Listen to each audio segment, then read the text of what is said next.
Hello friends, कैसे हैं आप सभी। उम्मीद करता हूँ आप सभी मस्त होंगे और अपनी पढ़ाई कंटिन्यू कर रहे होंगे। कल का जो वीडियो था हमारा इंट्रोडक्शन वीडियो था, जिसमें कल हमने मेजर फोर कॉन्सेप्ट्स के बारे में समझा था, जो थे पॉइंट, लाइन, लाइन सेगमेंट और रे। आज हम पहले एक्सरसाइज को सॉल्व करने जा रहे हैं, क्वेश्चन को डिस्कस करने जा रहे हैं। आप मेरे साथ साथ नोट करते हुए चलिएगा और जहां आपको समझना है वहां पे आप फिर से वीडियो को प्ले करके देखिएगा, और वीडियो अच्छा लगे तो लाइक और कमेंट जरूर कीजिएगा। तो पहला क्वेश्चन है बच्चों हमारा, क्या है क्वेश्चन, ध्यान से देखिए। Give 5 different examples of each of the flowing from daily life.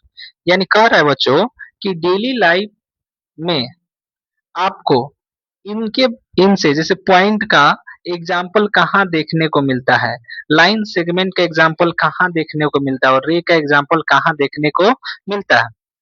तो यहाँ पे मैंने क्या किया है, पहले से ही आप लोग के लिए लिख के रखा हुआ है ताकि आप लोग इसको आसानी से नोट कर सको। मैं बस इसे एक्सप्लेन कर देता हूँ। पहला है बच्चों, compass impression on paper. Compass impression on paper. Paper आप लोग देखे ही होंगे। तो पेपर के ऊपर जब आप कंपास का उसके नीडल से जो इंप्रेशन बनता है, तो किसका एग्जाम्पल होता है, पॉइंट का। दूसरा है बच्चों हमारा, impression of swing needle on cloth. जब आपकी मम्मी आपके कपड़ा को सिलती है सिलाई मशीन से, तो जो स्विंग नीडल होता है उससे जो इंप्रेशन बनता है उस क्लॉथ पे, वो भी एक पॉइंट का ही रूप होता है। तीसरा है बच्चों हमारा, location of a place on a map. Location of place on a map, यानी मैप पे जब हम किसी लोकेशन को डिनोट करते हैं, किसको डिनोट करते हैं, लोकेशन को। यानी आप अब गूगल मैप कभी ओपन करके देखना बच्चों, तो गूगल मैप मैप जब आप ओपन करते हो तो एक पॉइंट लोकेटेड रहता है, आपका जो भी डेस्टिनेशन होता है वहां पे, तो वहां भी वो पॉइंट के रूप में काम करता है। चौथा है हमारा, नेल इन द वॉल। जब आप दीवार में कील वगैरह लगाते हो तो वो भी आपका पॉइंट का ही एक रूप होता है। पांचवा है बच्चों हमारा, the centre of a clock. Clock यानी घड़ी जो होती है, उसकी जो सेंटर होती है जहां पे तीन सुइयां एक दूसरे से कनेक्टेड रहती है, उसे हम क्या कहते हैं, सेंटर ऑफ ए क्लॉक। और वो जो सेंटर होता है वो भी किसको डिनोट करता है बच्चों, पॉइंट को। किसको डिनोट करता है, पॉइंट को। इसमें कोई दिक्कत, तो आप इसको अपने नोटबुक में ऐसे ही नोट कर लीजिएगा। पहला पॉइंट, पहला टॉपिक लिख के पॉइंट, और उसके नीचे आंसर में इस पांचों को लिख लीजिएगा और इसे याद भी कर लीजिएगा कि आपको कहाँ कहाँ पॉइंट का रियल लाइफ में, डेली लाइफ में एग्जाम्पल देखने को मिलता है। दूसरा हमारा क्वेश्चन है बच्चों, लाइन सेगमेंट। लाइन सेगमेंट, तो लाइन सेगमेंट से हमने क्या कल सीखा था। लाइन सेगमेंट क्या होता है, एक लाइन का पार्ट होता है जिसका लेंथ क्या होता है, फिक्स होता है। यानी दो पॉइंट के बीच की दूरी जो फिक्स होती है उसे हम लाइन सेगमेंट कहते हैं। तो इसका कौन कौन सा एग्जाम्पल होता है, तो इसका पहला एग्जाम्पल होता है ए पेन और ए पेंसिल। आपके हाथ में जो पेन है या पेंसिल है, उसकी लंबाई देखिए वो फिक्स होती है, ना वो बढ़ती है ना ही घटती है। तो ये आपका किसका एग्जाम्पल हुआ बच्चों, लाइन सेगमेंट का। दूसरा है, दूसरा है आपका the aids of a ruler. Aids का मतलब आप समझते हो, यानी जो रूलर होता है उसका किनारा आप देखो, मतलब आप अपने स्केल जो होता है रूलर, जिसकी मदद से आप मेजर करते हो, उसका आप एड्ज देखो, वो उस पे मेंशन रहता है 1 सेंटीमीटर, 2 सेंटीमीटर, ऐसे करते करते 15 सेंटीमीटर तक। तो वो 15 सेंटीमीटर से ना ज्यादा बढ़ती है ना वो छोटी होती है, वो हमेशा 15 सेंटीमीटर ही रहती है। तो इसलिए वो किसका एग्जाम्पल हुआ आपका, लाइन सेगमेंट का। लाइन सेगमेंट का हमारा तीसरा एग्जाम्पल है बच्चों, द बॉर्डर ऑफ नोटबुक।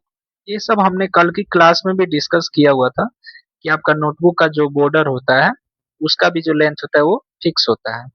चौथा है बच्चों, स्टिक यूज्ड बाय टीचर्स। जो टीचर स्टिक यूज करते हैं, स्टिक बोलिए या जो पॉइंटर का यूज करते हैं बच्चों को समझाने के लिए, वो स्टिक की भी लंबाई क्या होती है, फिक्स होती है। पांचवा है हमारा कर्टेन होल्डर। कर्टेन होल्डर का मतलब आपके घर में जो कर्टेन लगा रहता है, कर्टेन समझते हैं ना, पर्दा, तो पर्दा को जो होल्ड करने वाला वो पाइप होता है, उसकी भी लंबाई क्या होती है, फिक्स होती है। तो उसे भी हम कह सकते हैं कि वो भी एक लाइन सेगमेंट का एग्जाम्पल है। चलिए आगे बढ़ते हैं। हमारा तीसरा क्वेश्चन है बच्चों रे। रे के बारे में अब हम जानने वाले हैं।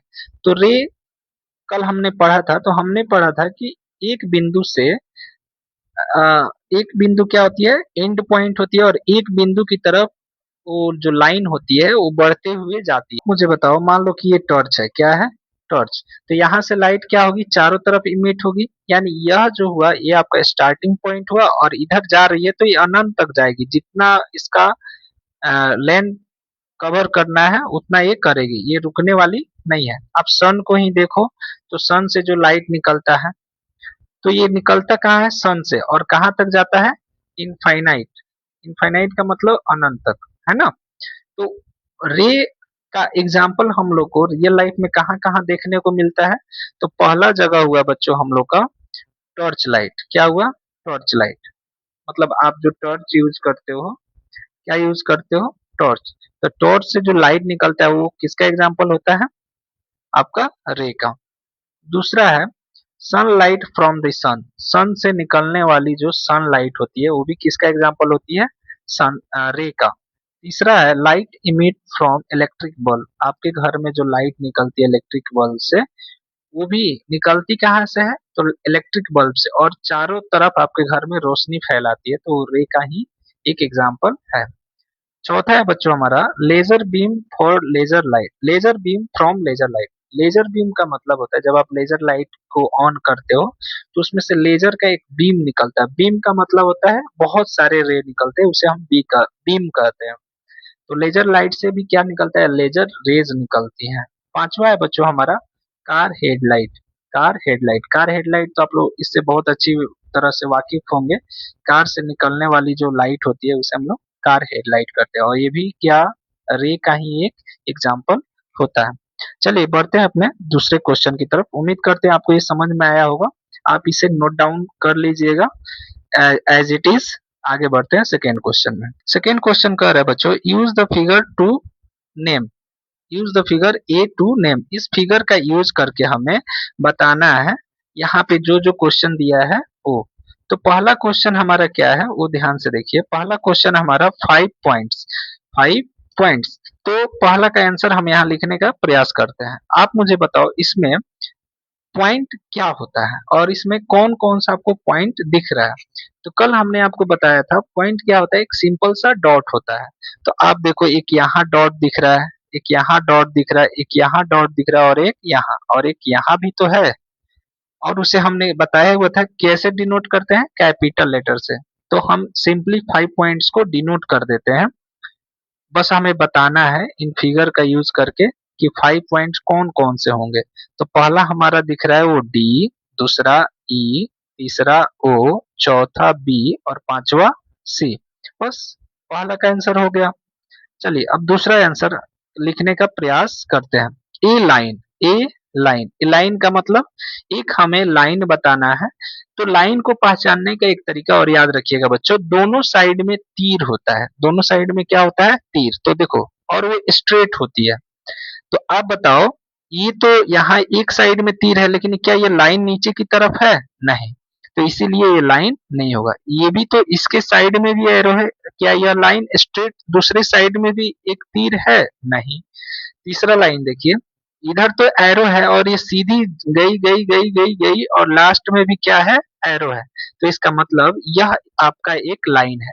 अब इस लाइन का नाम कैसे लिखेंगे, तो कल मैंने आपको नोटेशन में सिखाया था लाइन के लिए ऊपर दोनों साइड में बच्चों एरो लगा रहता है, और इसका हम नाम लिखेंगे। जैसे ये कहाँ से जा रही है, डी से कहाँ तक, बी तक।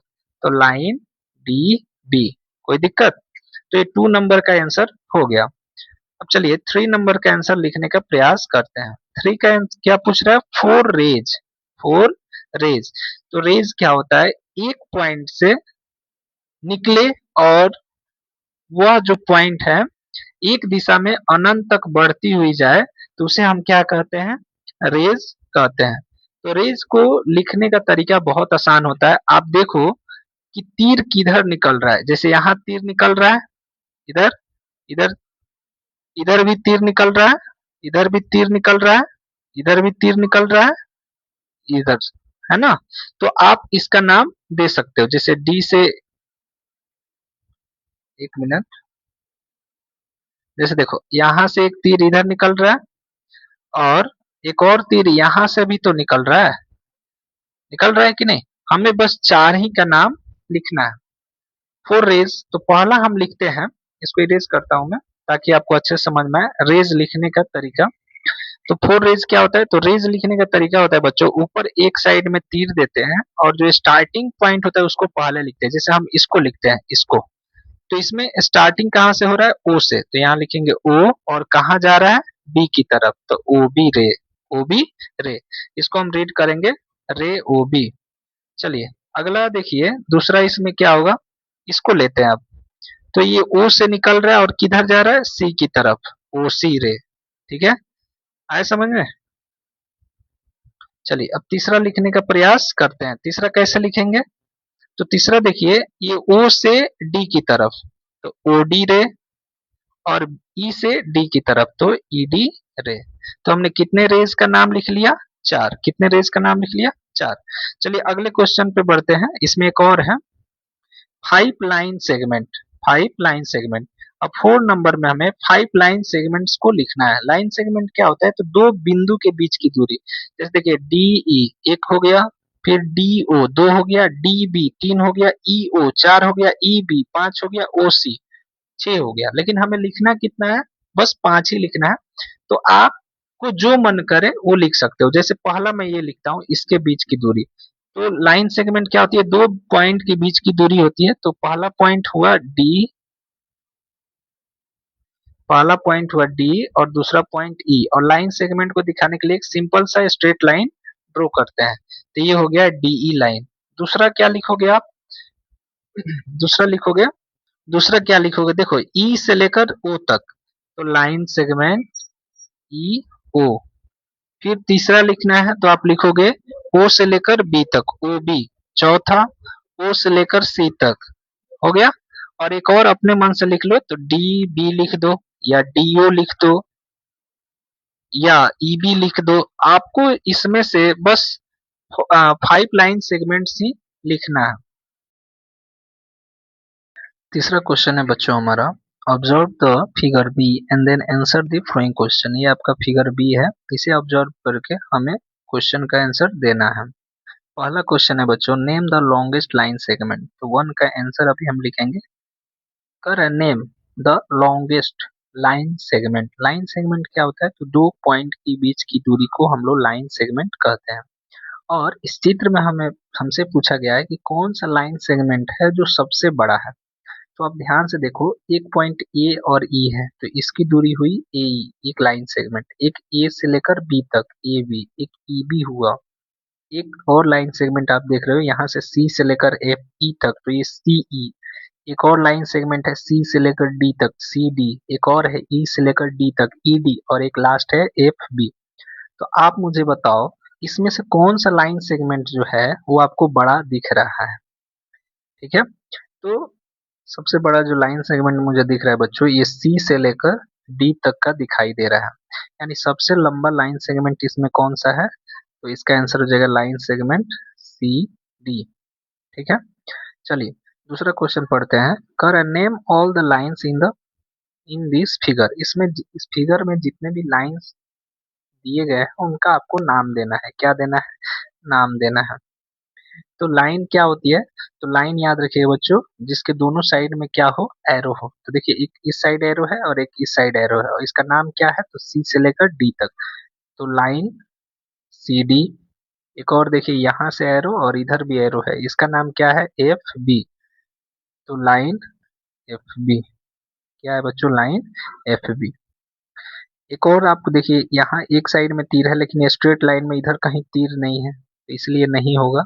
और एक तीर इधर है और एक तीर इधर है, तो इस लाइन का नाम क्या है, ए बी।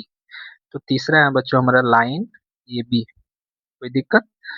चलिए बढ़ते हैं नेक्स्ट क्वेश्चन की तरफ। इसमें थर्ड क्वेश्चन है बच्चों हमारा, how many raise can you count in this figure. तो इस फिगर में आप कितने रेज काउंट कर सकते हो, उसको बस बता देना है काउंट करके। तो 3 का आंसर हम यहाँ लिखने का प्रयास करते हैं।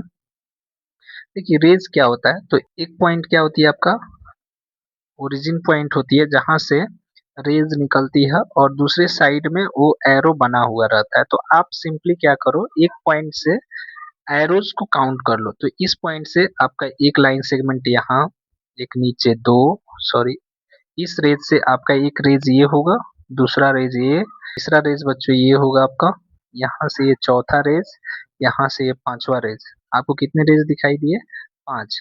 चलिए अब यहाँ से काउंट करते हैं, यहाँ से यहाँ क्या होगा 6, यहाँ से यहाँ कितना होगा 7, यहाँ से एक और यहाँ पे कितना होगा 8। कोई दिक्कत, टोटल कितने हुए 8। तो आपको इसमें कितने रेज देखने को मिल रहे हैं, तो 8 रेज। कितने रेज बच्चों 8। क्या मैं इनका नाम भी लिख दूं, चलिए आपके लिए मैं लिख देता हूँ कौन कौन सा रेज इसमें मुझे दिखाई दे रहा है। पहला रेज है बच्चों ई ए रेज, फिर ई सी रेज, फिर ई एफ रेज, फिर ई डी रेज। 4 हुए। चलिए आगे बढ़ते हैं। उसके बाद एक और है ई बी रेज 5,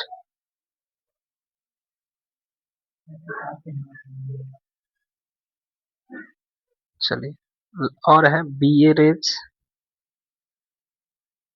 ए बी रेज, फिर है आपका दिखाई दे रहा है जैसे एफ बी रेज, एक और होगा बी एफ रेज। तो कितने हुए 9।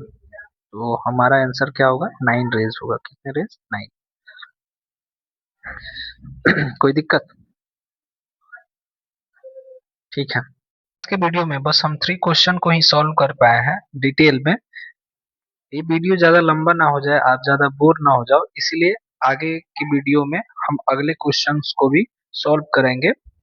आप इसे अपने नोटबुक में नोट कर लीजिएगा। और आज का वीडियो हम यहीं पे एंड करते हैं, मिलते हैं एक नेक्स्ट वीडियो के साथ। Thank you very much, bye bye.